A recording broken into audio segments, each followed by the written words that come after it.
Hey everyone, welcome back to Beer City Board Games.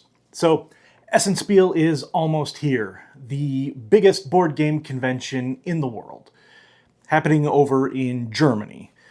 Now, sadly, I won't be making the trip.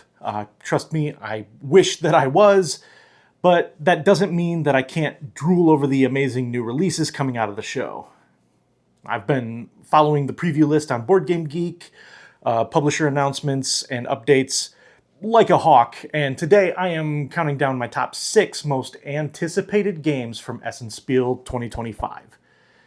These are the games that, if I were attending, I would be weaving my way through the crowd to demo first. Let's get started. Kicking off this list is Rising Cultures, a civilization building game where you lead one of 4 ancient empires, each having its own unique deck and development path. What really grabs me is how it blends deck building with civilization growth.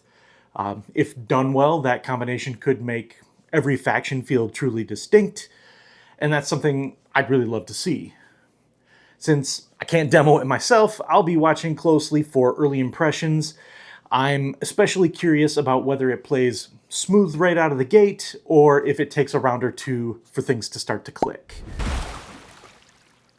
I'm usually pretty cautious about video game adaptations, but Valheim, the board game, looks like it's shaping up to be something special. It's a cooperative survival adventure for 1 to 4 players, where you explore biomes, craft weapons, and take on the Forsaken bosses. Translating Valheim's massive open world into a tabletop experience couldn't have been easy. But if they capture the same sense of exploration and danger, this could really be a hit. The main thing I'll be looking for from Essen coverage is how faithful does it feel to the digital version? Does it capture that one more day before I die horribly to a troll feeling? And how well does it handle solo play?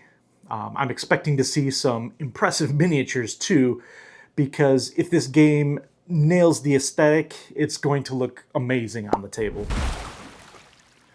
Ayar, Children of the Sun is one of those elegant, thoughtful Euros that Osprey Games does so well. This was also one of my most anticipated games for 2025. You are guiding one of the first Andean clans, developing skills, influencing deities, and trying to maintain balance, because whichever god you neglect the most will hurt your final score.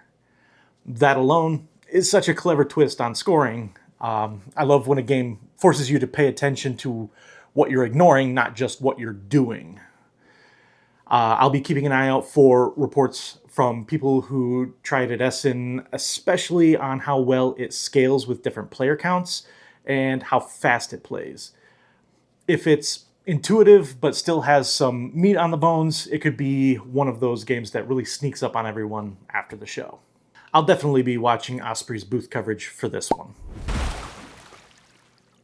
Number 3 is Etherstone.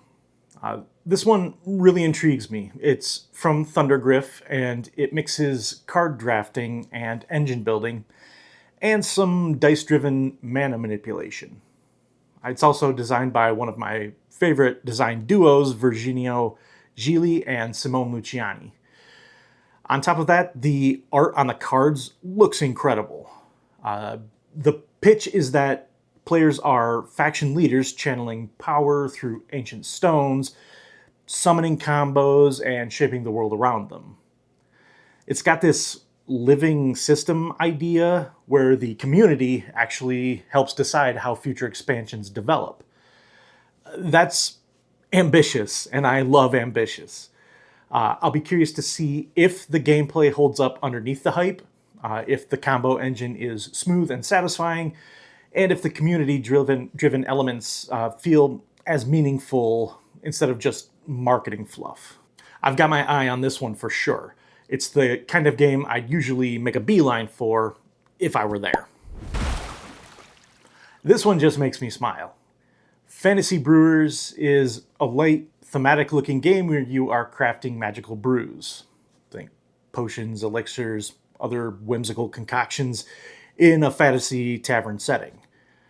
Mechanically, it sounds easy to teach and quick to play, which is perfect for conventions.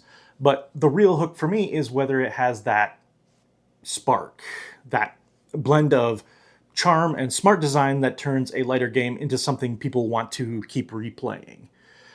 Plus, let's be honest, a game about brewing seems right at home on Beer City Board Games.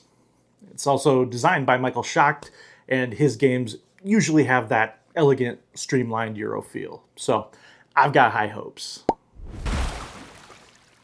My number one most anticipated Essen release this year is The Great Library.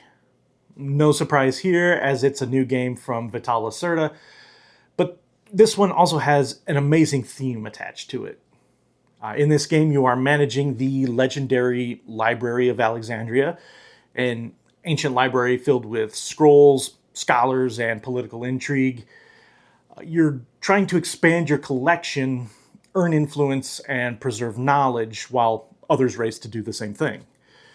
The theme alone hooked me, but what really stands out is how it ties the theme to the gameplay, balancing curation, expansion, and research in ways that, knowing Lacerda's style, will feel as rich as the history it's based on. If it delivers on its promise, it could easily become one of those quiet, cerebral Euros that sticks around for years. I'll be glued to early coverage, hoping to see how the mechanics match the vibe. Even though I won't be there in person this year, I'll definitely be following along from home, watching vlogs and streams, reading first impressions, and probably refreshing Board Game Geek a little too often. If you're going to Essen, let me know what you're planning to check out first, and if you get to demo any of these games, tell me how they played. As always, thank you so much for watching. Be sure to like, subscribe, and hit that bell so you don't miss any of my new board game content. And who knows, maybe one day I'll be sitting at a booth myself, finally crossing Essen Spiel off my bucket list. And until next time, let's get another round for the table.